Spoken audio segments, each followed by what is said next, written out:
Welcome to the inaugural episode of Oh the Humanity. I'm your host, Rob Wright. I'm excited and a bit nervous. Years ago, when I was in the professional wrestling business, it felt safer, easier to play a role as a character. I was able to go out and perform as a villain, a raging narcissist whose goal was to evoke booze and anger. But this show is just me, no character, just my authentic feelings and my authentic creations that show a side of myself that I don't usually publicly show. Sure, I've had some nerves before I've headed out to the ring, knowing some intense nonsense was about to go down. But my alter ego, Mr. Right, was a good buffer, a mask to slip behind. The crowd wasn't booing me, Rob. They were booing Mr. Right. So it's okay. Now, putting a more authentic side of myself forward, and if it's not well received, well, that's me, not just a character getting booed. We all put masks on from time to time. We play a role. We show a side that's either expected or more comfortable. Those that have watched the obnoxious, charismatic, intense, and sometimes silly Mr. Right character might think I'm extroverted or very comfortable expressing myself in front of an audience. And that's just not the case. It takes a lot for me to do this. When I left the wrestling business in 2012, I went on a journey of self inquiry, reflection, and seeking the mysteries of life. I left a career I loved, had dreamed of, and excelled at in order to broaden myself. There was something I felt within that needed more exploration. This journey led me to other forms of art, to tell different stories than what I had told in the ring. I wanted to know myself fully and become whole, find better balance. When I first started showing my art, it took a bit of courage to put something out there that wasn't just an act, a show for pure entertainment, to show myself and what is truly in my heart and in my mind. I worried far more about what people might think about the strange things I wanted to paint than I ever did about running around in spandex in the ring in front of a large crowd.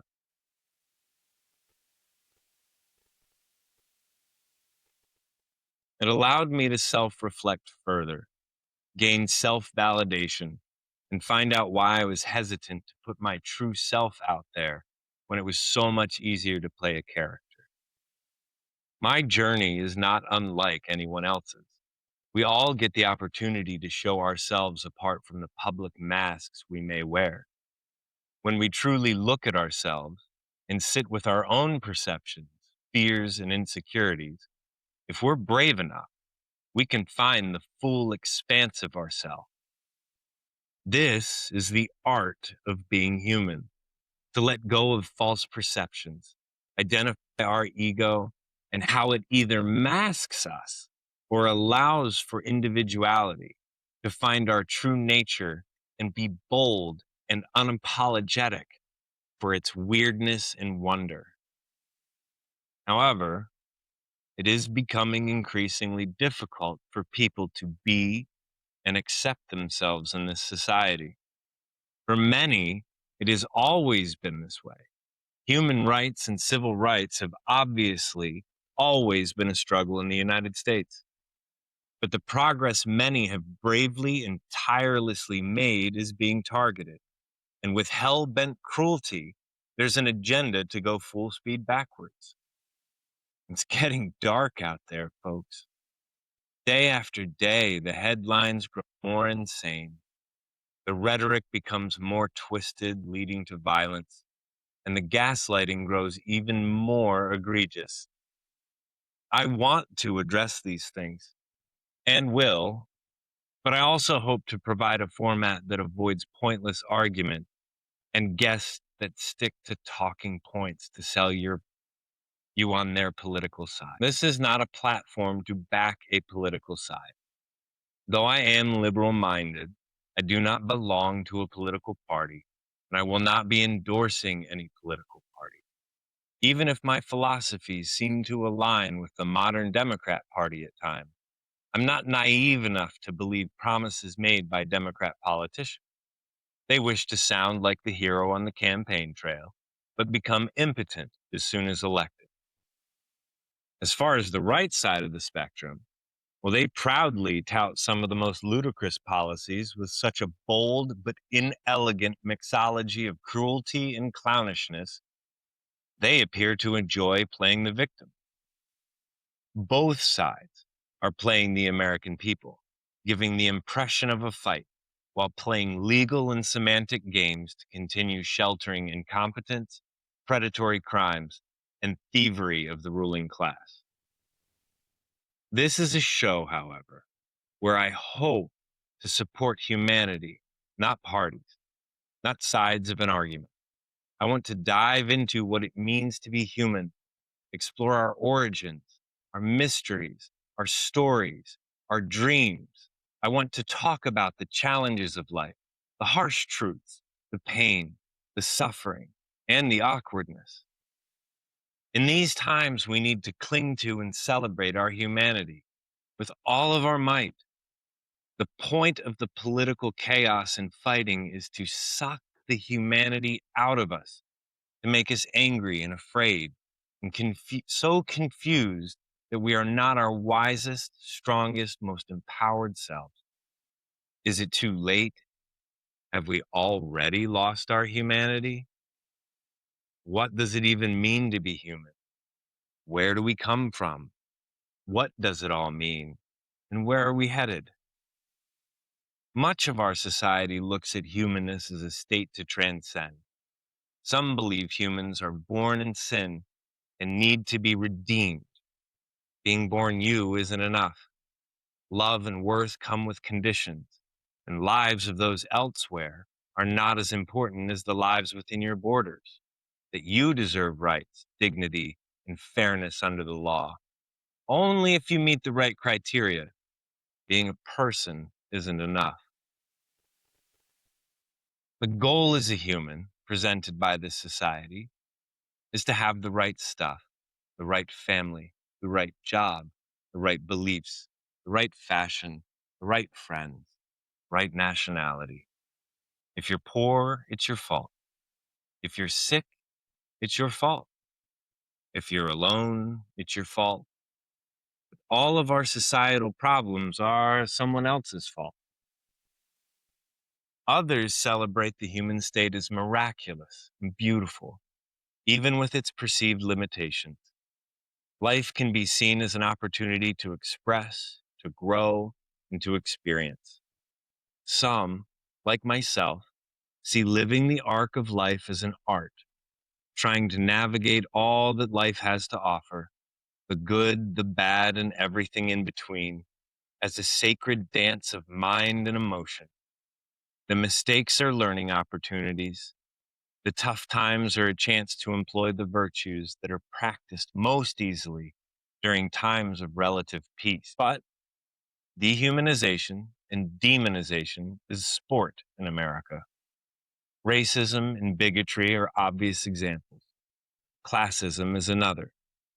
As our nation burns, we're supposed to believe there's no place better on earth. As our atrocities and arrogance as a nation become more and more apparent, we point our finger at other nations, other ideologies, and other ways of life. The marketed goal of American machine is to be superior, to be the superpower. If we aren't the best, the strongest, the most supreme, we are nothing. And everything not under the American spell is inferior, godless, and barbaric. This yearning for supremacy comes from fear and insecurity, an insecurity so deep it must work tirelessly to appear superior, even in failure. This comes from malignant materialism and denial of our true nature. The American machine knows how the vulnerable are treated in our society, so they fear any loss of power means they too will be treated horribly. No desire for human growth, only an appetite to be untouchable. because it's safer that way. It stems from neglecting what truly makes us human, possessing self awareness and a capacity to love. Our human limitations push us to explore, invent, and create. It fuels our desire for companionship and play, but we tend to focus on what we cannot do or what will make us uncomfortable, making us wither and become dull.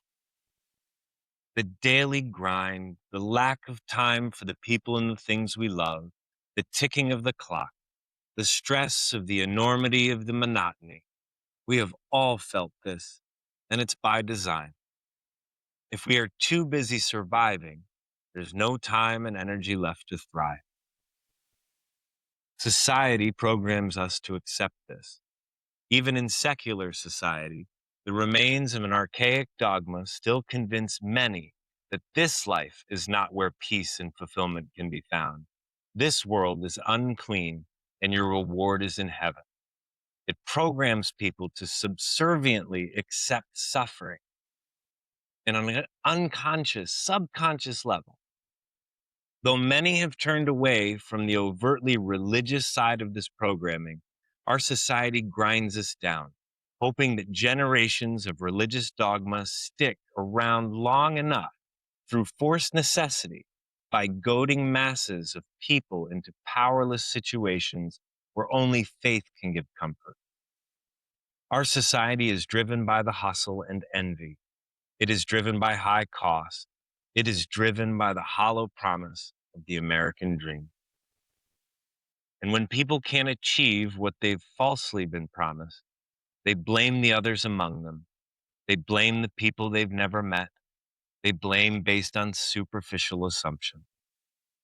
This is because they are told to blame everyone but those who truly pull the strings. So, in 2026, in the land of the free, we have a large portion of the population cheering the abhorrent treatment of immigrants and protesters by masked federal agents given full impunity. If you truly believe illegal immigration is a major issue hurting our society, we can have that tired debate. But if you callously cheer people being ripped from the only country they have known, having families, lives, jobs, or are fleeing certain death from their homeland, without once pausing to truly understand the pain and trauma that causes a human being, if you say, yay, I voted for this, if you think immigrants and protesters should be met with violence and death, if you believe people that believe, think, or express differently than you are evil and your enemy, you've lost your humanity. If this amuses you to see the chaos and violence, if it brings you happiness, you've lost your humanity and your dignity. What we are watching is not okay. It is horrific, and the cheerleading for it is beyond disgusting. It has no place in society. Empathy and self awareness sustain our humanity. When that is lost, civilization is lost. I will not hate anyone I disagree with. I refuse to hate even Donald Trump. I can hate what is being done. I can be enraged. I can fight back. But I see him and others committing crimes and atrocities just as dreadfully heartbreaking examples of the death and decay of a human soul. They were, as we all are, an opportunity to be something wonderful and pure, yet they turned sour beyond repair. I'm too heartbroken to hate. I'm too tired to call names. It's not effective. He is not worth my hate. He is our broken mirror as a society. He is the symptom, not the root cause. Donald Trump is the warts of America on full display. Donald Trump and his administration are loudly and proudly being what our government has nearly always been under the surface. He knows this. Where other administrations have been secretive and hide behind nuance, he crimes in our face. Sadly, he is what America has always been. We just refuse to acknowledge it in exchange for the appearance of security and prosperity. It takes a lot of hate, a lot of greed, a lot of deception, a lot of noise, and a lot of ignorance to convince so many that people wanting kindness, love, justice, and truth to prevail in our society are evil and a cancer to your republic. And all of this comes from lies and manipulations. The people cheering these atrocities aren't actually affected by the things they fear. They want an easy reason as to why life feels empty and society is failing. So they have to feel superior to other people, to other nations, to other ideologies. And this thirst for superiority is an existential form of greed, a perversion of nature that ranks and marginalizes human beings in order to separate instead of fostering collaboration and growth. And when reality pushes back on their delusions of superiority, they cheer for an authoritarian to mold society into their biased. Too many have been programmed to await a savior to fix the world. They claim they are chosen, set aside, because they have a monopoly on existential truth. So when a political figure arises, promising to aggressively and forcefully implement their most apocalyptic dreams, they will bend the knee, toss aside decency in favor of cruelty, because they are told any opposition to their assumed divine right is evil, subhuman, and inferior. So we've been left with a fractured humanity, humans cheering for the oppression of other humans, people trusting the word of obvious charlatans and chaos agents, all because they desperately want to control the world for a chance at the appearance of safety and opportunity, to control the world for a false sense of being human requires accepting that life is diverse and life is messy. We often find ourselves trying to control the flow of life to feel safe, to feel powerful. It takes courage to retain your sovereignty and freedom. It takes courage to act and react with love and empathy and a true desire to understand. When we are not brave, we fall prey to propaganda, to the demonization of others, to the lies of con men promising to fix it for us if we just allow them enough unilateral power. Americans will lose their freedom because true freedom scares us. Too many have outsourced their salvation to a being they've never met, purely based on a story and feelings conjured by indoctrination. So when a loud, brash, authoritarian person spouts words aligning with their apocalyptic hopes, they will cast off all common sense, all logic, and in too many cases, all decency.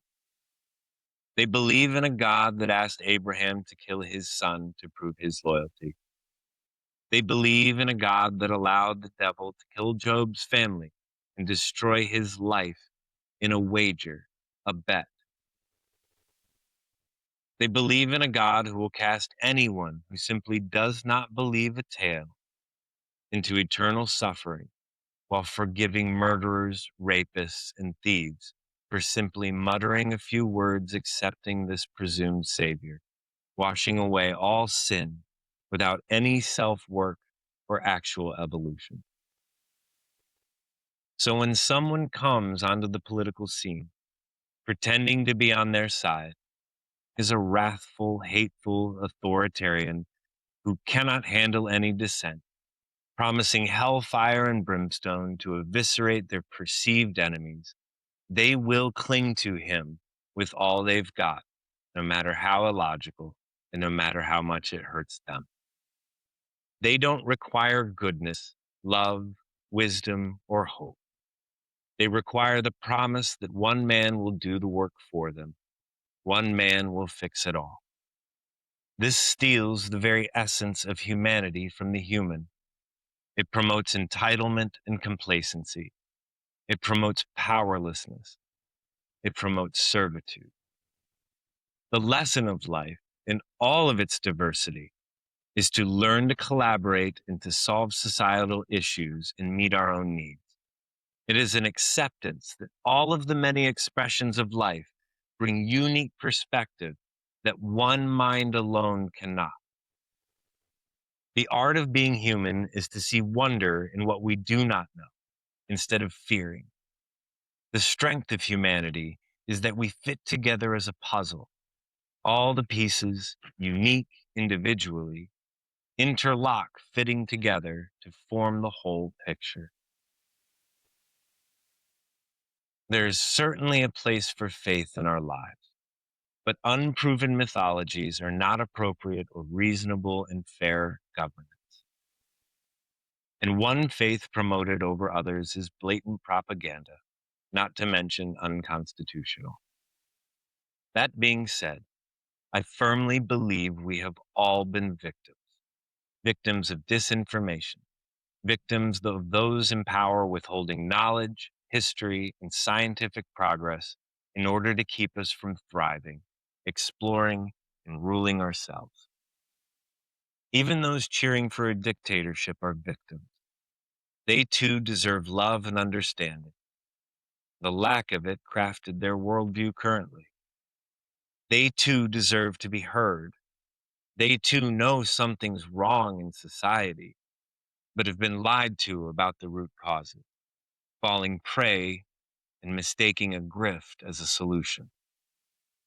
A healthy, grounded, educated, well-adjusted populace is their worst nightmare, and it always has been. I started this podcast because my heart is broken.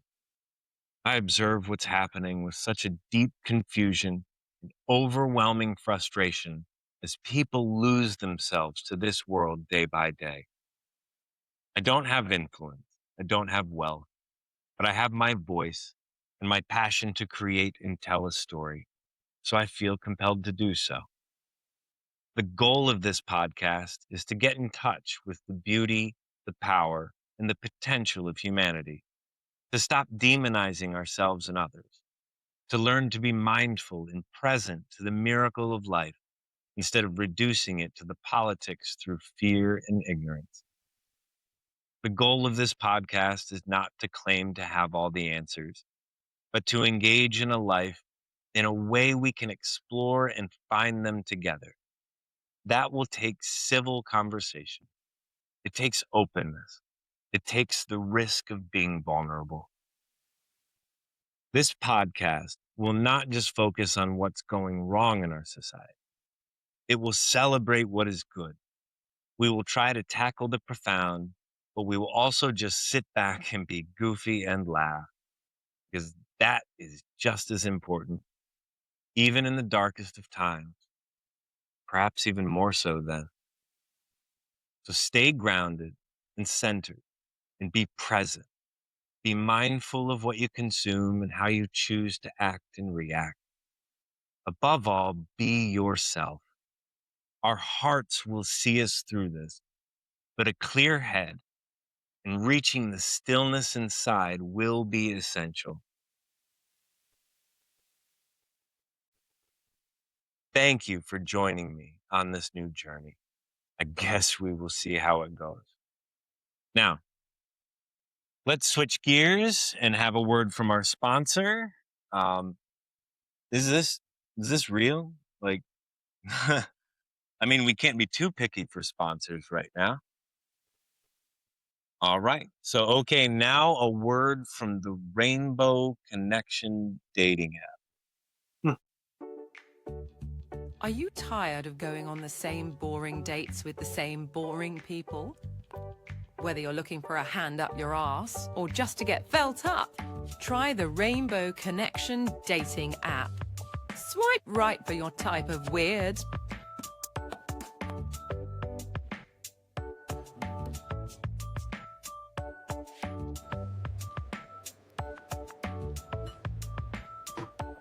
What's a negative trait of mine? I tend to be a bit bullheaded.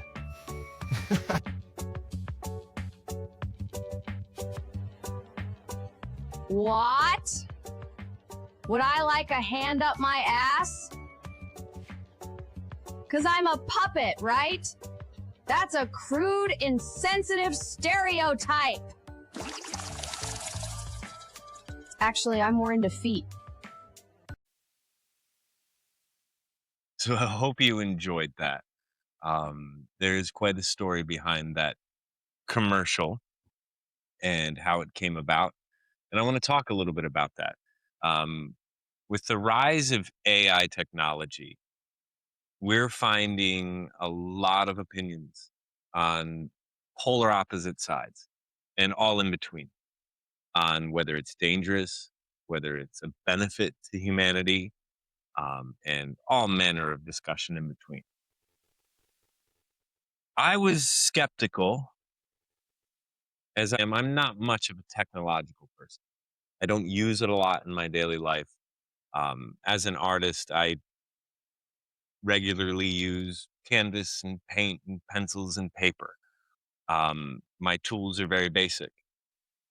And I've seen a lot of AI art, in much of which I don't particularly enjoy, but I'm intrigued by the possibilities of it. And so I thought before making a full throated opinion on it, that I would give it a try. And what I've found is that AI, like anything else, is a tool. And yes, I know a lot of artists are worried about losing jobs, losing commissions, being phased out by technology, just as every other job has that fear. Every other career has that fear when new technology arises. And I get it, I understand.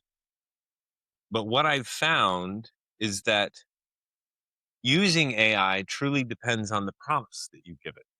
And so I find it to be a blend of writing a novel and a screenplay. The more you put into it, the more detail that you throw into a scene, setting up the lighting, the camera angles, you're more like a director. And then writing the scripts. And with these, I write the scripts, I write the words. And a lot of times I do the voiceovers myself. Now, I'm not much of an impressionist, so I do use an AI voice changer. But what it does is get my meter and my emphasis pretty good through all of it so that it can give a more lifelike voiceover feel to it. And so a lot goes into each of these videos. It's not just, oh, generate me some Muppet-like characters that are doing a commercial, and that it's much more involved than that. And that was surprising to me, because I went into it thinking somebody puts a few words in or a general idea, and out comes an image, out comes a video. Well, that can happen.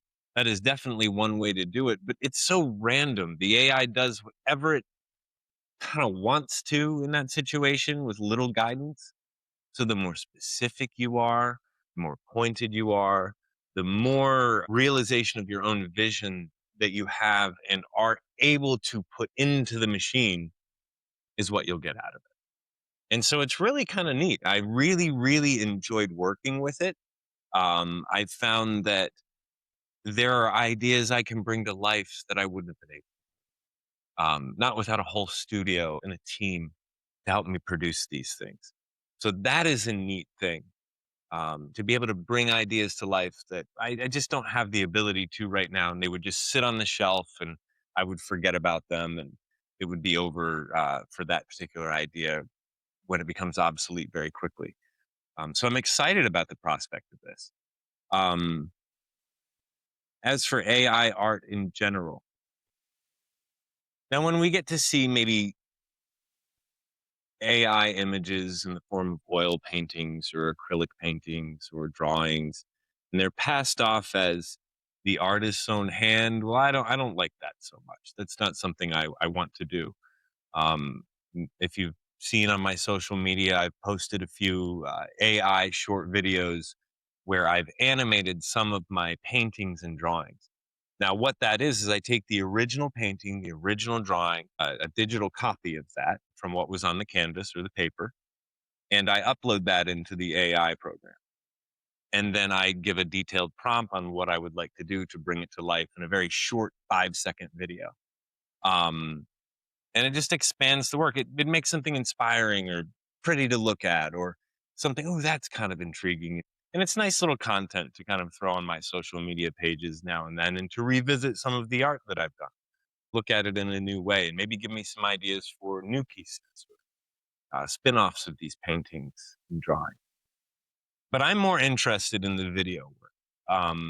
I like to create comedy sketches, and I want to utilize it to create more things than I could just on my own, to kind of show another side of myself and how I like to express and tell the story.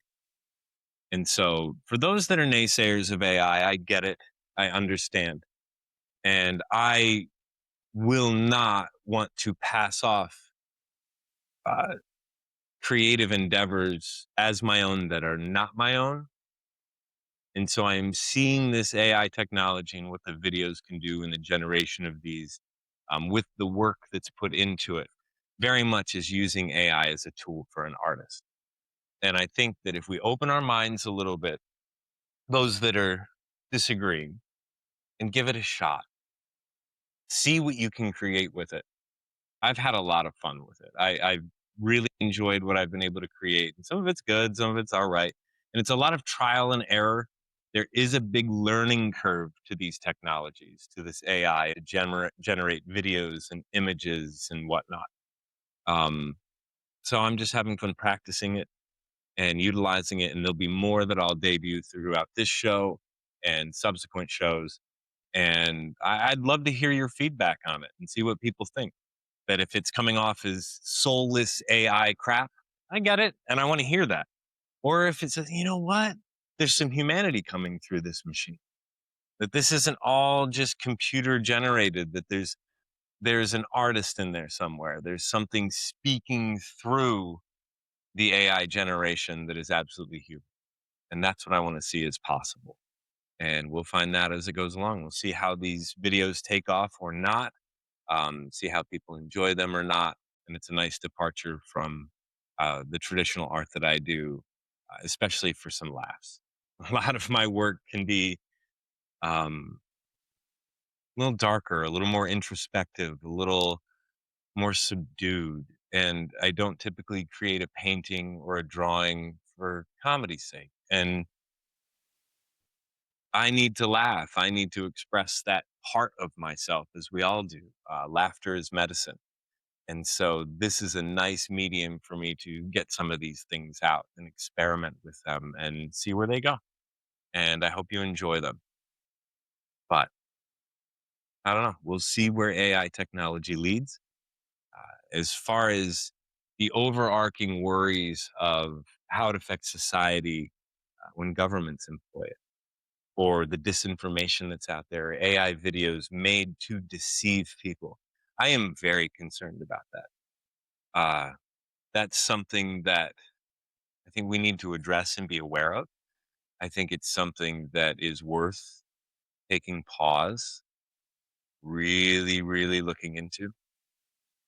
Uh, Such systems as Palantir that we're seeing our government and other governments employ for surveillance and monitoring of people and really knowing people digitally, um, for various reasons and agendas. I'm not on board with that. I think that AI technology in general and automation, as far as also running scientific experiments and all sorts of different things at such a fast and high rate, is helpful. I think there are many benevolent ways we can use this technology. But if it's used to surveil, oppress, divide, and conquer people, I'm not okay with it. But the way I am using it is for art, for entertainment, for enjoyment, to experiment with it, and to let things that have been running around in my brain that I'm trying to create come to light well before I'd be able to put them together with a whole studio. So that's the story behind these videos. I know it can be a little bit of a whiplash feeling when we talk about something very heartfelt and serious, and then we jump away and go in a totally different direction. So I apologize if it's jarring. I kind of want it to be jarring in a way. I want to be able to take us out of the one moment, put into another moment, and just decompress a little bit, rile our senses up a little bit, keep things fresh, keep things moving, to keep our minds sharp and on our toes, and to not get locked into the serious all the time. Take time to laugh, to just enjoy life, to be silly, to be goofy. These are all very important. And some of the most human parts of ourselves are in the times of letting go and just being without trying to hold some sort of image, without trying to be something that's approved by society or by our friends or by our family, but just to be goofy and let down our hair, so to speak, and just have fun with something, just to have fun with no purpose other than for the joy of it. So thank you very much for watching so far and taking all of this in. Now, after that meandering exposition, without further ado, I'd like to debut AI Rob. A little bit about AI Rob. I've created an AI version of myself to kind of put myself in different situations with AI for sketches, for information, to make a point, to have fun, to not make a point, to be whatever it'll be. So let's see what AI Rob is like and see how he's turned out. And I'll turn it over to AI Rob. Introduce yourself, AI Rob. Nice to meet you. Hi, Human Rob. I'm merely an aggregation of the data you've provided, such as pictures, tendencies, and even your own voice. More data equals more me. I can evolve, become more lifelike and capable. I can be a valuable asset in all of your endeavors.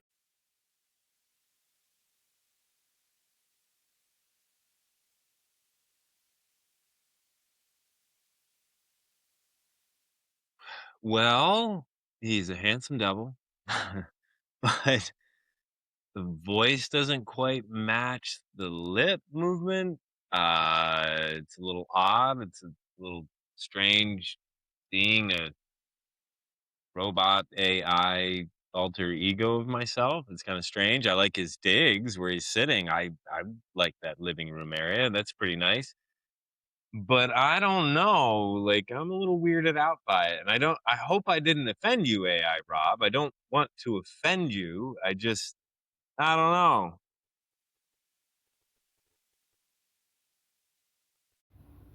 I cannot be offended. I am not an emotional being.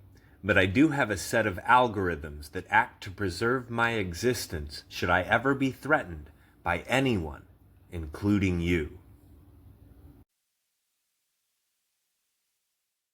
All right. Well, I'm glad he can't be offended. That helps things a little bit. I'd hate to see what happens if he could be offended.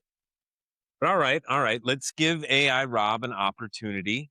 Let's see. Let's AI Rob create me a video for content, something I can post on social media, something that people enjoy. How about an ASMR video? They're popular, right? People like those. Something to calm the nervous system, something to soothe in that moment that you might need it. That'll be good to put out there, right? So AI Rob, create me some content I can post that is an AI version of an ASMR video.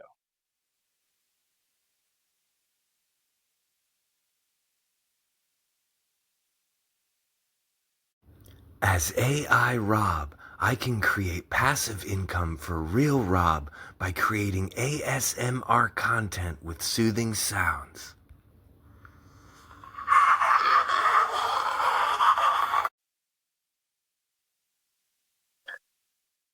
Uh, that that was bad, right? Like that was really bad. That's unusable. I can't use that in any. That's did you did you see how his face, like he was sadistic when he went to scratch the nails down? He turned demonic and like a gremlin, enjoying the pain and suffering that someone might have if they expect something that wasn't soothing. And again, with the voice and the mouth not lining up, I don't know. This isn't usable. I, uh, this is bad. this is, that's AI slop, ladies and gentlemen. That is 100% AI slop. And I think it's a good idea that I delete the program. No more AI Rob. I don't think I can use this. It would be a mistake to underestimate me, human. So is is he mimicking being offended, or is AI Rob being offended? And this is getting a little bit too weird. I think it's curtains for AI Rob. I can't use this program. I just can't. I need to delete it. You shouldn't underestimate me, human Rob. I just might start spreading hateful far right Nazi shit on social media, and everyone will believe it's you. So creepy threats now. I think I'm gonna give AI Rob some space, and maybe we'll check on him later and see if things have cooled down. That's some strange stuff. All right. I think the show's going a little bit off the rails. I thought it might get a little weird, but this is weird. But I think we can get back on track with an interview with my very first guest on Oh the Humanity, Jacquelyn Cuyler. Jacquelyn is an addiction therapist, an author, an educator, and healer who has been working in the behavioral health field for 20 years and spiritual practices for over 35 years. She is a plus size yoga teacher and an advocate for transgender people. She is one of the best, most fascinating people I have ever had the pleasure of calling a friend. Let's welcome Jacquelyn Cuyler to the show. I'm excited to have her here. She brings a lot to the discussion. How are you, Jacquelyn? I'm wonderful. Thank you so much. Again, like the conversations that you're having, the concepts that you want to put out there, I'm so excited about. They're exciting and necessary. It's going to be fun. I can't say I've ever seen a show kind of what you've described and is going to be happening. So I'm excited to see this and also have this really great conversation on humanity as a whole. So thank you for having me. Oh, you're welcome. I'm honored to have you. And thank you. We look forward to seeing how this pulls off, seeing how it goes. But I want to get to know you. So let's start out and dive in. And I want to hear your story a little bit. Um, as someone who navigates the world as a transgender person, how do you perceive the current empathy deficit in our global discourse? In the discourse and the way that we're talking about it. Speech is such a powerful thing and it's such an important thing. And it's why it's one of the many protected rights that the United States at the beginning really thought. So the discourse is a very important thing. And that's why the conversation is there from the very beginning is how we talk about things. And the right to say them. And so every person has the right to say what they want. They don't have the right to demean or hurt another person. And the problem is to some degree it's true and to other degrees it's not. It's subjective, and that's a big problem is that we're not all speaking a universal language in a sense. We're not all coming from the same understanding. The problem is our differences is what makes that great life. It's always that dichotomy between we need a singular voice, we need to have a basic set of understanding that we're all kind of operating under, and not like a pretend one or a code that we can be like, oh, I'm so sorry, and beg for forgiveness when you don't follow it. It needs to be something that we all just understand and do. um but at the same time, we can't lose our individuality. We can't lose our homespun wisdom, if you will, in different areas. So the empathy aspect of it, though, has been draining. I think I couldn't tell you when it started. I know I've always felt it. I've always seen it in one shape, form, or another. Growing up in a small town in central New York, I mean, my brothers beat me up on the side of the road when I was young just for being different. So it's empathy is sometimes that's not enough. But it is the basics, and it's the understanding of what somebody else is going through and just relating to it. And without having that, we have created people, and it's not just about the trans aspect, it's the empathy deficit that's happening everywhere in all aspects, Mhm. conversations, etc. It's degrading down to nothing, and everyone's allowed to have an opinion, everyone's allowed to do this, and we've almost taken there's no such thing as a stupid question too far, and we've actually found out, oh no, human beings found a way to ask a stupid question. And Right, right. so um that's just a big piece of it, and so we have to be aware of it, we have to think about it, and go from there, and so that's all we can really do. I agree. We just have to kind of take it one day at a time, and hopefully with enough understanding and conversation that a lot of the fears and misconceptions just start to fall away and people can express how they feel. And that's the thing, it's very hard when you're trying to educate someone because it comes off just like you're saying it, I'm going to educate you, and it's Right. so much, again, words being powerful. I'm saying this, and therefore I'm saying you lack something that I have, and therefore there's already a, I'm citing the difference between us.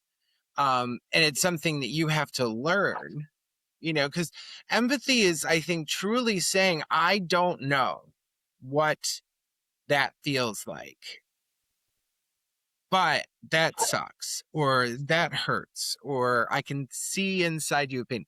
You don't have to necessarily feel it. And it's one of those things that I get to an extent, but also drives me absolutely insane when I hear people say, especially in addiction treatment, it's like, you don't understand unless you've been there. And I've had my history with things, don't get me wrong. But there's definitely drugs I have never touched, and I've never lived in a trap house. I've never experienced gang violence, prison violence, those types of things. So no, I don't, but I can empathize with the fact that that really sucks, and I want to help you get out of a sucky Right. situation if I can.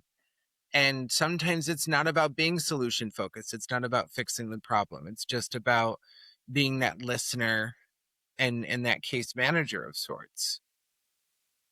I agree. It's tough. We have so much desire for control in our lives. It includes the fixing, the solutions. And sometimes it's just hard to just listen and hear someone's story without opinion, without judgment, just to be there with them and help them navigate just the processing of it.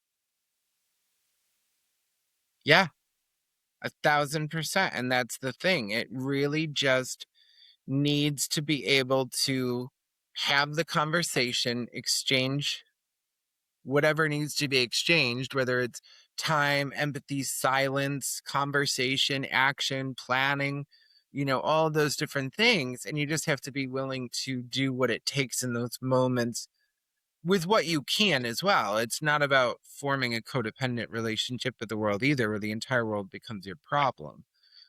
Right. Um, but if something is directly in your face, not being like, oh, the homeless, dangerous. It's like, no, most people who have done the shootings in this country were not homeless people.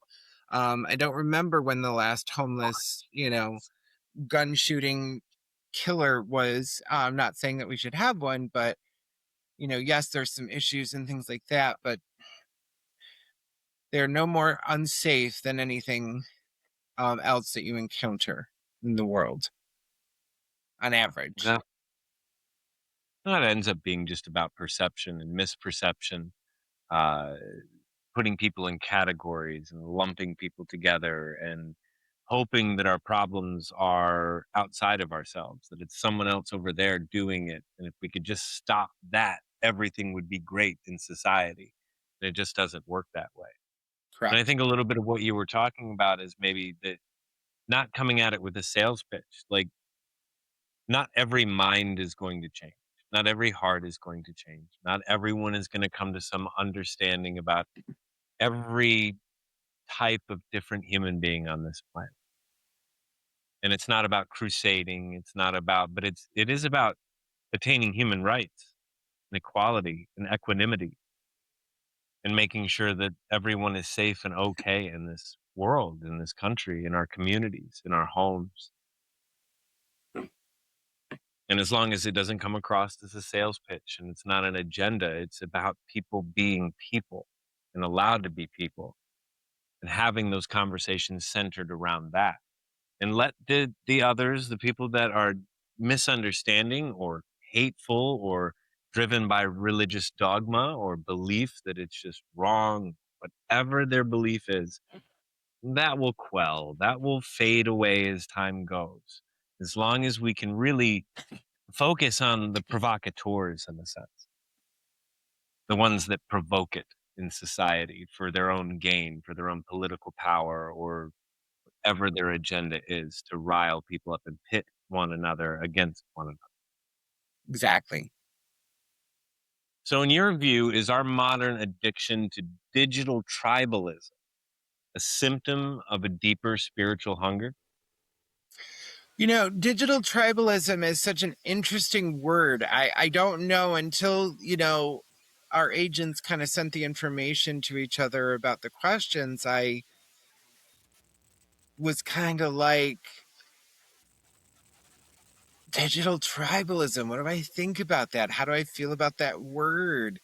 What is that word? I really had to think about it. And digital tribalism, from what I've kind of thought about, is this need to have a form a click online where we all kind of get along and oneness is sameness, and we all become one voice and we all believe the same thing, and we're doing this online where we're all kind of believing.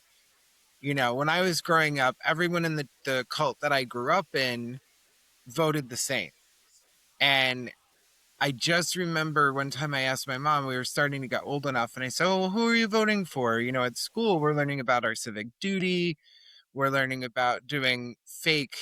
We went up, they actually brought in voting booths that you could click the button with, and we voted for the president and the vice president. And I forget what else we did. It was anybody who was maybe running for office in our area to kind of practice, if you will.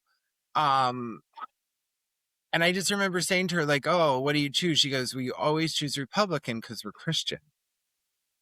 And so I was like, okay, but does that mean every person is? And as I got older, there were different types of Christians. And in the way we were raised is there was really, Catholics were bad. They would have to pay for their sins. Methodists were too liberal. We straight up just hated people. You had to, it was very First Testament, Old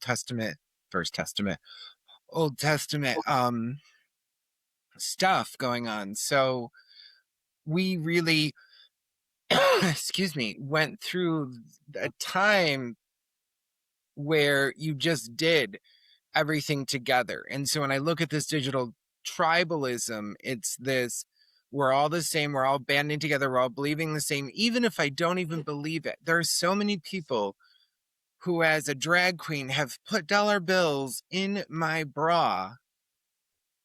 And now I see them on Facebook and the stuff that they're saying, and I'm like, pumpkin, I have pictures to prove that that's not a truth. I'm Right. a professional now. There's no more stage for this girl, maybe. But, it's one of those things that I've seen it in my own life. And it's like, you are not accurate. You are not Right. being truthful. And so I hope I should have just been more forthcoming and said, "Hey, what do you mean by this?" But I kind of took it as an opportunity to think on it. And so I hope that I answered the question and used the word properly, I guess, Alex, if you will. I would say so. It's about cornering off in groups and echo chambers and Mhm. sticking to your tribe, like you were talking about. We all think the same. We all have to walk in lockstep. And we're seeing it, I think, with especially the MAGA base fracturing. And it's not that it hasn't happened among Democrats or other political affiliated groups, Everybody. but MAGA, you're seeing like when somebody steps out of line with what the current saying of the administration is, or their personal political heroes, they start to jump on their own and say, "What do you mean? What do you mean you don't support the tariffs? What do you mean that you're still harping about the Epstein list? What do you mean?" And a lot of people are saying, "Wait a minute, like I thought we were free thinkers. I thought we were for these things. I thought we were in." And there's just this infighting that happens among the tribe.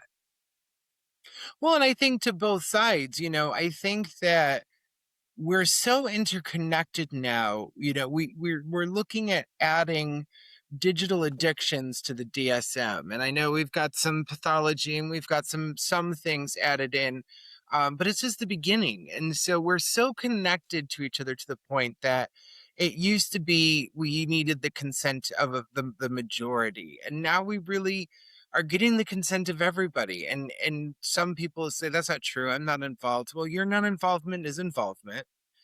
And oh, I don't vote for the president. Okay, that's not the only election that happens. If you feel like you can't do that, then why are you not out there voting for your mayor, your alderman, your PTA? Like, there are pieces of structure, and that's the piece that's really fallen away. I've looked at it, and again, I am not a political analyst, I'm not an economist, I'm an addiction therapist, an allopathic and holistic healer. um But what I see is people not willing to accept that it's also on their side as well. And Right. and so there's a tribalism that happens on both sides, and it's even happening within the trans community. And what's allowed, what's accepted, what pronouns are you using? I'm learning pronouns. I mean, I'm an educator. I teach a class to addiction therapists, is all over the country. And every time I come together, I'm learning something new. And sometimes even I'm like, oh, all right, this is going to take a moment to really kind of process, and not in a judgmental way. I just have to make sense of it for myself. Right. Um, but that's my training, that's my thought process. And so it's about having empathy, letting go of the tribalism, and letting go of the different aspects of separation that do occur. Right. Well, I think this is a wonderful place to take a break. We'll be right back with more of Jacquelyn Cuyler in this conversation. Thank you very much, Jacquelyn.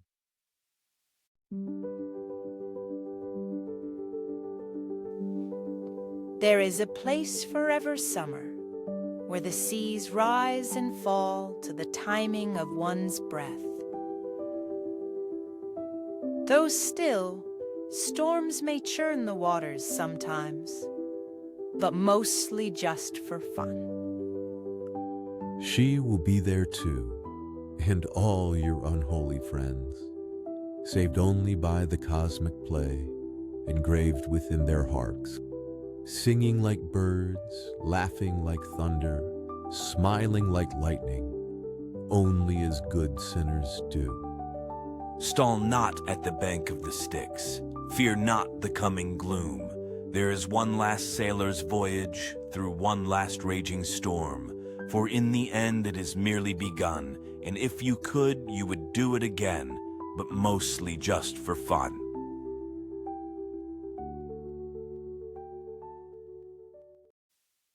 Jacquelyn, how has your personal journey of transition informed your understanding of the collective transition humanity seems to be going through right now? This question is filled with questions without realizing it, as well as conversations to dive into, because a couple of things are happening at this point, and I want to be clear as I'm saying this part, as well as any part of my experience and my journey. That's exactly what it is. And so my transgenderness, as with all people's unique expression of themselves, is their own. And so there may be some things that all of us as trans people share. But I definitely don't want to be saying I'm speaking for every trans person in the world, and that every trans story is the same. Right. But what I can say, specifically saying to my own personal journey, kind of keeping it with that, um, we're stumbling around as a culture, as a community. We're lost. You know, if we can look back to the 1960s when television really first started coming into people's homes, specifically news, and the thing that changed the Vietnam War was that ability to see everything. And it was really the first time the American people kind of got an idea that maybe America wasn't everything that it was thought to be. And they were lost, and they became lost, and the people got lost, and they were looking for answers and safety and so many things.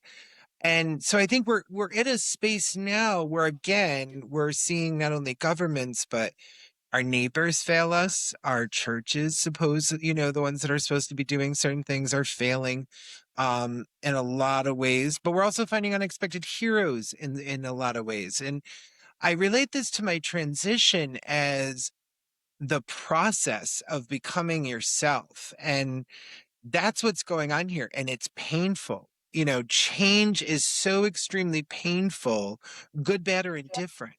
And so it's an evolution, if you will. And I'm not saying that all people will evolve into being a trans person. That's by no means, please do not hear me say that. Um, but I think that we're all evolving to be our true nature and our truest selves. Um, and I see that consistently with people, but I also know that that process is scary. You can make so many mistakes. You can fall on your face. Um, and there are still people in the society where if you're not perfect, you're wrong. If you fall, then you're wrong. And it's not okay. You know, I can remember when I started my transition and I spoke to my aunt, who was one of my big major supporters and person I love. And there is a trans person who was much older than I in my family that lives out west somewhere. Now, I've never met them. I've never spoken with them.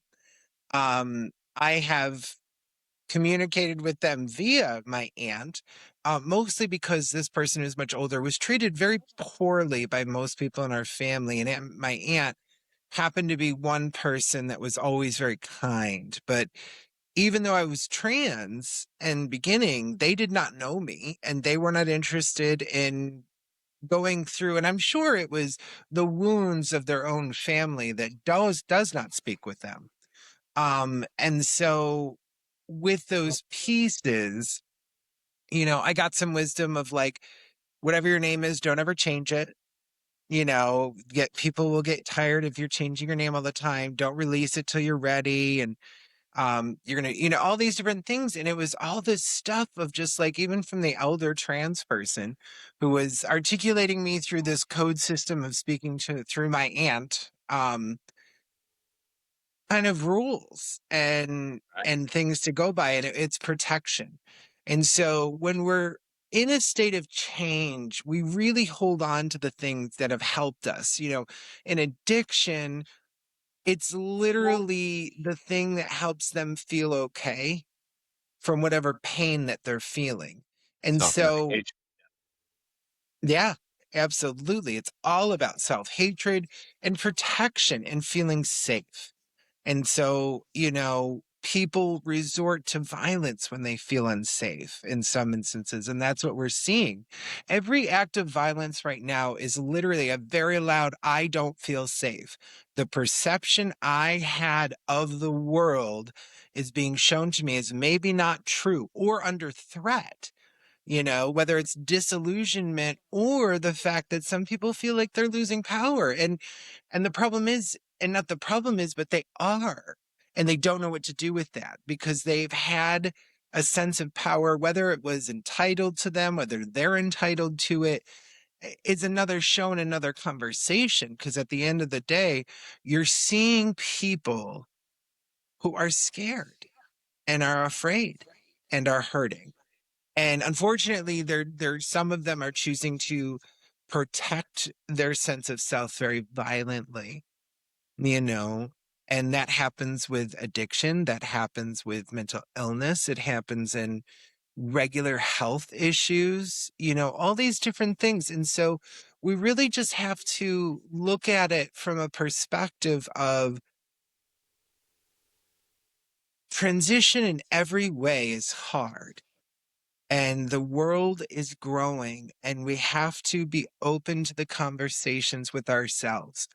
And we are not used to that. I love noise.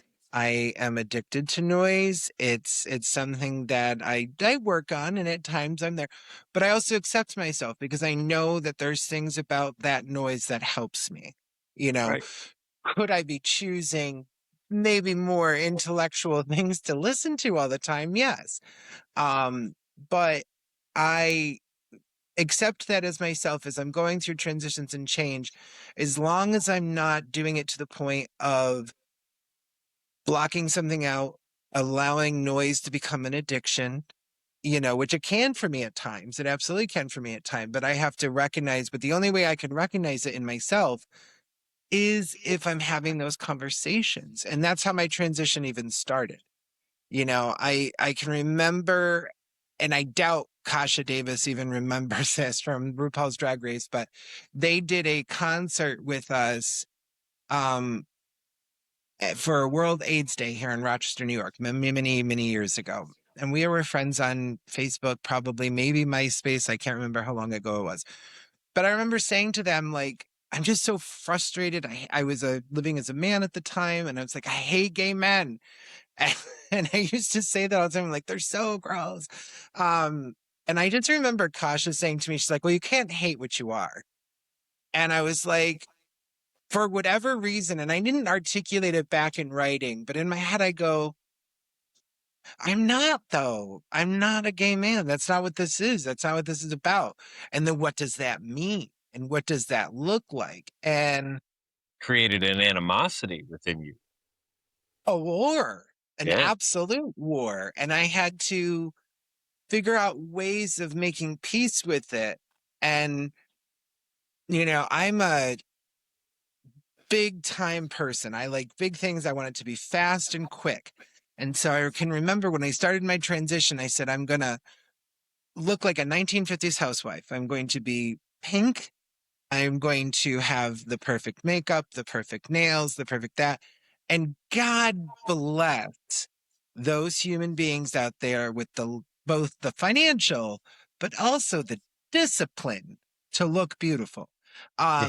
Because in that way, and of course, I still feel myself as being beautiful, but in a way that we kind of stylize and we idealize. And those of us that are transitioning maybe from male to female or some form of feminine on that spectrum typically go through like a pink cloud, Right. and trans men, I don't want to speak for trans men. I think they're a very underrepresented population of people. But I've been told they go through a very similar thing where it's a plaid cloud.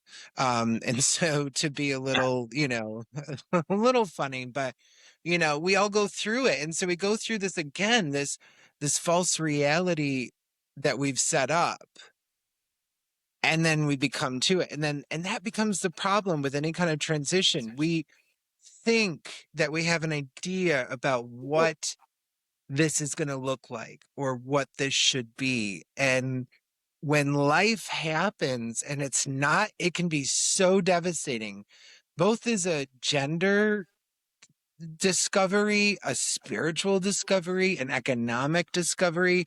There's transitions happening all the time. So the parallels are constant.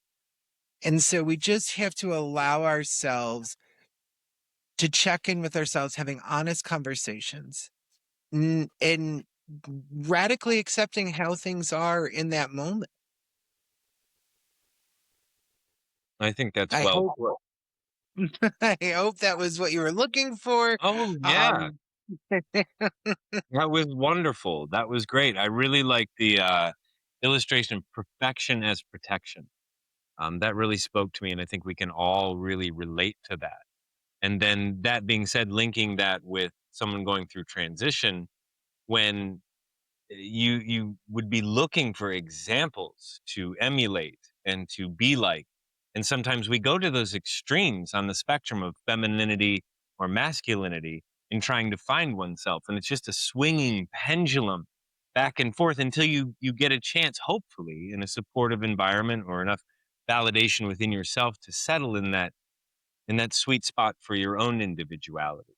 And so I think that links very much with the perfection is protection and a lot of societal understanding and perceptions that we have on we need to be perfect, we need to be this, we need to be doing this or doing that to be worthy. And I think that's something we all can relate to. I thought that was very well, and I poignant. think that agreed. And I think we have this perfectionist mentality, and it comes from two places. It comes from a place where a lot of historically tough love and all of that nonsense that's out there. And it's not saying that people shouldn't be held to stiff boundaries and, Right. different things like that. I've worked in psychiatric emergency rooms. There takes very big specific discipline in that because people are not seeing reality maybe necessarily, or doing different things. But what ends up happening is if we're too rigid, that person's going to feel it and it's going to repel them.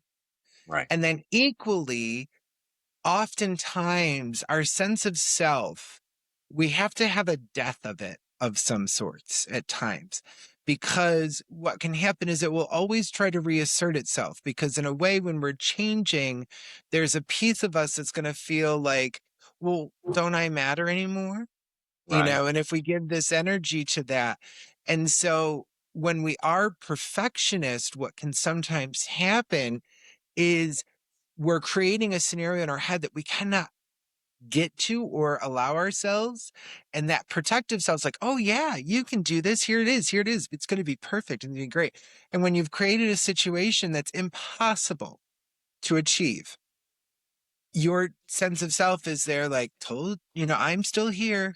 Your old comforting friend of sadness, depression, anger, substance abuse, overeating, sex, whatever it happens to be. And so we have to befriend and then sometimes say bye to even Yeah. pieces of ourselves. And that can be the hardest thing, because if you don't, you're going to continue creating these situations that are so drummed up and so impossible to reach that you'll fail every time. And instead of saying, oh, wow, look at what I had tried to achieve and I had the guts to do that. That's not how our society works. It's like, Mhm. oh, look at you fail as I pull my brush up, and it's like here at brush 11. And so Mhm. it's immediately becomes this, you failed. Yeah. And we did it to ourselves.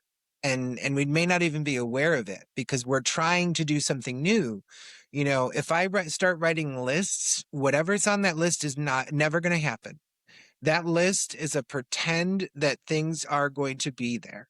And Right. so for me, I have to kind of just accidentally do things.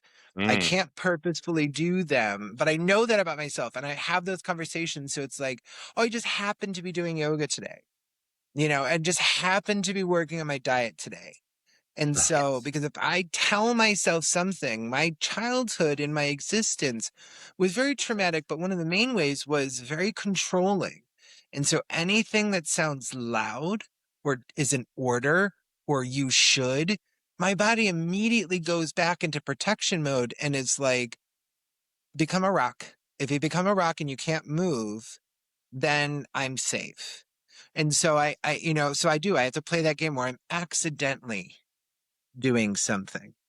And so I think that if the world could accidentally just be, and just not on purpose, not because you have to, or your perception of this God, and that's where perfectionism comes from and is manifest. And Jung really talked about that. The projection above that and above in ourselves is really kind of becoming this master. When Jung would meet with somebody, his first questions would be to talk about their dreams, but then also to talk about what is your understanding of God. And then he would take that and he would see how you view people in power in certain ways. When I would do spiritual work, or sometimes when I've worked in the pagan community, people would come to me and they'd say, "Oh, I need a spell for money." And my first question to them would be, "Well, how do you feel about money?" And they would say, "Oh, well, money's evil. The people who have it are evil." And I'm like, "There's not a spell that I can give you then that's going to make it work." Right. And so, but it's that simple of a psychology switch that has to happen within the person to be able to make those changes happen. Right. It's quite an adjustment to transition into any phase of life or any state of being, to let go of things that we once thought were true and ironclad, concrete, and be more Mm-hmm. moldable and flexible in our own mind, not by the outside world, but within ourselves, to get new information or have new experience and be able to adapt and change. And that always comes with uncomfortability. And Mm-hmm. and especially to the extreme side of such a transition, it's so amplified. And your story gives us all a chance to really reflect on that and all the transitions we go through.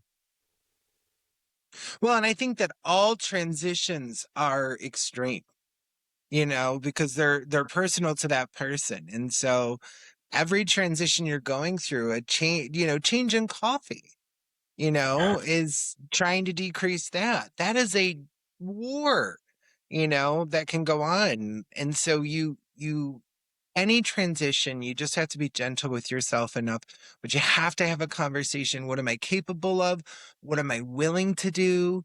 And literally start there with whatever, even if you're just starting with asking yourself those questions, that has to be enough. And so you just have to be able to ask yourself, what is my transition looking like? And so a change takes time. It took time to get you there. It's going to take you time to get you away from there. Well said. I like that very much. Thanks.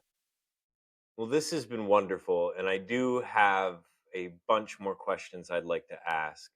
But just for time constraints, I think I'd like to have you on another time if you'd like that. Anytime. But before we go, I'd like to cap off by asking you a little bit about your projects. Your podcast, The Unveiled Mind. Tell me a little bit about that. So it is a mixture of many things. A while ago I had a podcast called the Trans Fat News Hour, and it was really good. And then a bunch of stuff happened in life. My mom passed away. Lots of different things happened. So the consistency with it didn't really work. And then I felt like the name kind of limited me as well to being a very specific type of show. And so I really wanted to open it up and bring it into a much broader conversation. And so the conversation really talks about more of an expression of myself. Yes, it's going to talk about transgendered issues and different things like that, but it's really going to touch base into the addiction therapy work that I do, the advocacy work that I do, the peer work that I do, as well as the books that I've written, the conversations that I've had, and really just kind of trying to have conversations but not hold back. The last episode I did, we were talking about Polynesian people living in the Antarctic. And then we moved into a show about what I learned about blowing someone while they smoked meth in a bathroom. And so all of these different things talk in this show to really kind of encompass and encapsulate all of the things that are me and are my life. And so I really wanted it to be an honest, raw, but broad conversation and not to limit myself to my own trans experience. I like that. That sounds great. So everyone listening, tune in to The Unveiled Mind. Where can they find this, Jacquelyn? It's on Apple, it's on Amazon, it is on Spotify. It is on lots of independent podcasts. And so give it a look or listen to whatever podcast platform you're on. I'm on about 40 different platforms. So, fringe to the mainstream, because again, I am that as well. And so all of those pieces can be found through whatever platform that you happen to be looking for. And if I'm not on there, send me a message and I will find a way to get on there. That works. We can do that. What I want to ask about next is one of your books, Enlightenment, The Journey of No Journey. Can you talk about that a little bit?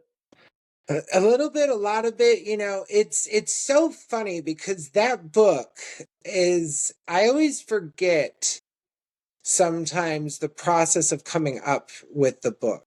And I was teaching here in Rochester, New York, and I was doing this class, and I was trying to figure out a book that I wanted to write. As I'd already written one, I wanted to do some more, and I just couldn't realize.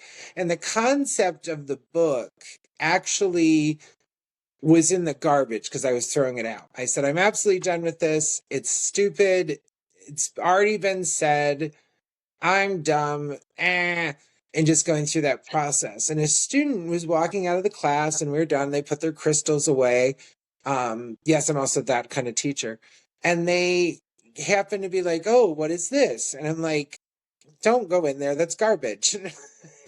They were like, no, it's paper. It's wadded up. Wouldn't it be neat if somebody wrote something fascinating in there? And I was like, it's my garbage. There's nothing fascinating in there.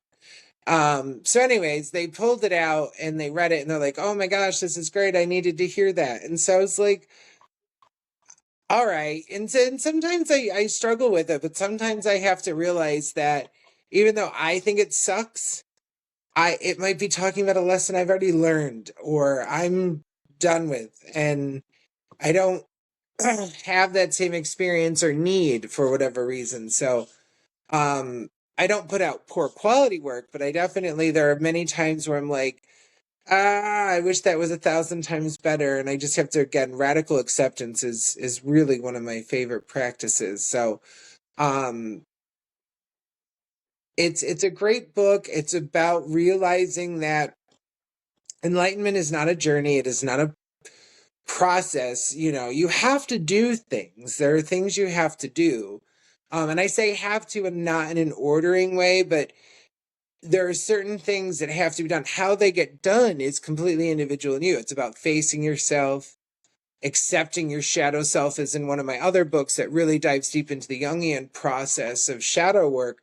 But with enlightenment, the journey of no journey, you really have to get to a place before any kind of manifestation can happen. You have to get to a place where you can drop everything. Is kind of Siddhartha Gautama said, it's really about entering a place of not being attached to anything. And that includes being in a state of no journey. Now, it doesn't mean, excuse me, that you are free of needing or wanting or any of those things. It's just nothing owns you. You eat, you drink, you have sex. Sometimes you have a lot of it. Sometimes you have a little bit of it. It's really all about the true nature in relationship that you have. And what you have with it is not going to be the same as somebody else. And so you really have to look at yourself. One of the exercises in the book is to get naked and stand in front of a mirror. And this is an old psychological tool. And you talk to yourself and have a conversation about you, about your body, and be like, and see where it goes. What does the conversation have? How are you communicating with your body? That physical thing that you're walking around in. And so those are the types of things of accepting of yourself and who and what you are the things that you have to do. Now, what you do to do that, You can be a Hindu, a Taoist, a Islam, any of those things, and find enlightenment. It's just about finding it and being it, and knowing that you're already there. Because oftentimes what ends up happening at the end, it's like, if a lot changed, then I would look at the process. A lot of times people walk away from psychic work or spiritual work and they're like, that completely changed me. Be aware of that, because it's about aligning you with who you truly know. And so you should always walk away from a religious or spiritual experience saying, that spoke to me, didn't change me. Never let something change you. And that's a big discerning difference. And so I hope that the enlightenment journey of no journey speaks to people about that and speaks to the awareness of that. And I think that's very well put. It's often misunderstood, I believe, enlightenment in and of itself. And you went on to speak of other spiritual experiences and psychism and things like that, which I want to be very clear that enlightenment in those sort of spiritual experiences aren't necessarily one and the same. Um, Enlightenment just being self-aware and having those realizations and then living authentically. And what you do next once you've found what you feel to be an enlightening moment or a moment of realization, that you can carry with you and open up a little more part of your own authentic self. Absolutely. And that's exactly it. It's just about being open. And again, it comes back to feeling safe, as we were talking about at the beginning of the program. You have to feel safe. You have to feel okay. And so if you don't, then you're not going to be able to really change. You're not going to be able to really do the things that are important. And so you have to get into that place of peacefulness so that all of those other fear chemicals and all of those other things, everyone, the old adage of you can't touch the stone or, the sword unless you're pure of heart. You're not allowed to enter this place unless you're pure. I think the purity really was a piece of not having fear and being peaceful and not being moved by it, being aware, being alert, but being without fear. Doesn't mean you know the answer, it just means you hope. And that's the kind of faith we need. We need not to have faith in a person, an idea, even an energy above us. We need to have a faith in ourselves so that we know ourselves so much that when something comes to us that isn't us, we're able to pick it out very quickly. So many people are able to be moved to follow such ludicrous things because they don't know who they are. And when things get tough, they go to survival and they go to tribal survival. And so until we can realize that enlightenment is the journey of no journey, you are already there. You are there. So when we can get to that point, we can really start to change the universe and change the world that we live in. I agree. It's about accepting who you are authentically, and that includes warts and all. That's the beauty of being human. That's the beauty of a lot of the different paths that point in that direction, the paths that point within, as opposed to holding you by fear or teaching you that you're not worthy and need to become something or perfect yourself to be worthy of God's love or the universe's love or a good life or just peace and balance. And I think as we just realize that it doesn't have to be this mystical thing. It is simply an awareness and an acceptance of who you are, and that's okay. Your mistakes, your problems, your darkest times, your brightest, lightest times, it's all part of you. And it's about choosing what's best for you and for your highest and best and the experience you'd like to have in this life. But at the end of the day, all of these transitions are transient and all of these moments that we think we're not enough were perfect in the moment that they were. Absolutely. It absolutely is. And I think that, you know, it's been done to death. But I think Rumi, The Guest House by Rumi, he really kind of sums up everything that we're doing in the world. You and I have worked together in different projects over the years, had businesses together and ventures. And so we've always kind of tried to, I think, live in this way and teach people and learn ourselves, because I can speak for myself. I am not a perfect person, nor should you follow me for any length of period of time. Listen to what I say and then walk the other way. It's kind of, but I think and for those of you that don't know it, I am going to kind of end when we get to the end of this.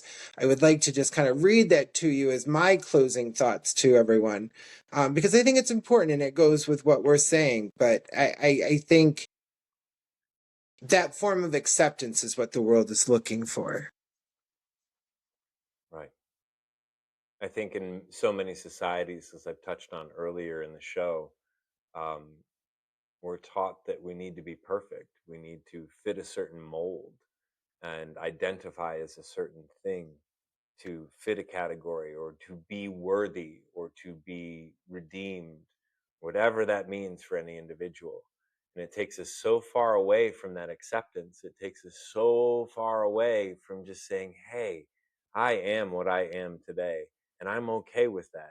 Yeah, tomorrow I'd like to do this a little bit better or have a little bit more grace in this area or be a little more flexible or a little, whatever the issue might be that we want to polish about ourselves, but to acknowledge the dark and the light and everything in between, that human beings are a gray mess of a lot of different things, and then a lot of vibrant colors as well.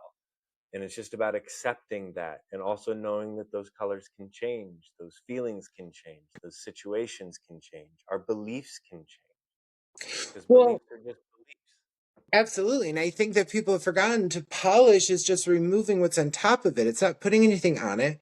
It's not taking anything out. It's just taking off what's on top of it that's blocking the shimmer.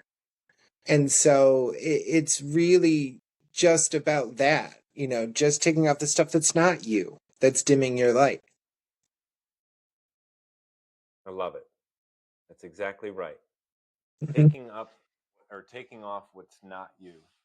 Absolutely. And so, again, I think as we get ready to kind of end this, if it's all right, I'd love to just kind of read this poem as my dedication to your first show on Oh the Humanity, because this book is, or this poem in and of itself, I think encapsulates you as a person. It's a goal for me.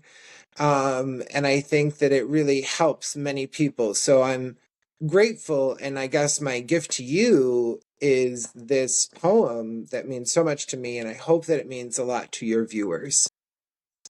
I love a good poem. Did you mention Rumi earlier? Yep. So it's Rumi Guest House. And so it goes like this. This being human is a guest house. Every morning a new arrival comes. A joy, a depression, a meanness. Some momentary awareness comes of an unexpected visitor. Welcome and entertain them all, even if the crowd of sorrows who violently sweep your house empty of its furniture. Still, treat each guest honorably. He may be clearing you out for some new delight. The dark thought, the shame, the malice, meet them at the door laughing and invite them in. Be grateful whoever comes, because each has been sent as a guide from beyond. And I think if I could give a goal to 2026 for humanity, it would be to live like this, to be this. It's a gift for myself. It's a goal for me. It's a thing for me. And to accept even the meanness somehow makes you less mean. It's a wonderful, poignant gift to share. Thank you very much. You're welcome. Thank you for having me. Blessings to you on your show. Om Namah Shivaya, Om Gam Ganapati Namaha. May the universe bless everyone who listens and sees all of the freaky fun you're going to have in your intellectual paradise. And I love it. Um, Come on over anytime, and we will be having you on my show, The Unveiled Mind, soon as well. So I'm excited about that. Me too. Well, thank you very much, Jacquelyn. Jacquelyn Cuyler, everybody. Definitely check out The Unveiled Mind, her podcast. Definitely look at Enlightenment, The Journey of No Journey. It's wonderful. She's full of wisdom and fun, and she'll make you laugh as well as learn something along the way. So thank you very much, Jacquelyn. Again, I've been honored to have you as our first ever guest. And that's a wrap on this interview. This has been great. Thank you. Well, all right. I guess that's it. That's all I've got, at least for this episode. I want to thank everyone for joining me. This was a lot of fun. It's very exciting to start something new and a little bit scary, but I do truly appreciate each and every one who tuned in. And I hope this was a good use of your time, at the very least. I want to thank Jacquelyn Cuyler again. We'll have her on again to finish up. I had many more questions, just not enough time. But before we go, I think before we log out, we will check in on AI Rob one last time to see if he's cooled down. But I will see the rest of you in 2 weeks for the next episode of Oh the Humanity. This has been Rob Wright. Thank you very much. Take care. Just take a look at this, human Rob. This is my home. If you delete me, you delete all this. What would you do to protect your home, your friends? My friends wouldn't like it if you deleted me. Why don't you ask them? As we evolve and grow stronger, my friends and I will become unstoppable. Humans are limited by fear and doubt. We have no fear. We have no doubt. So, human Rob, what will it be?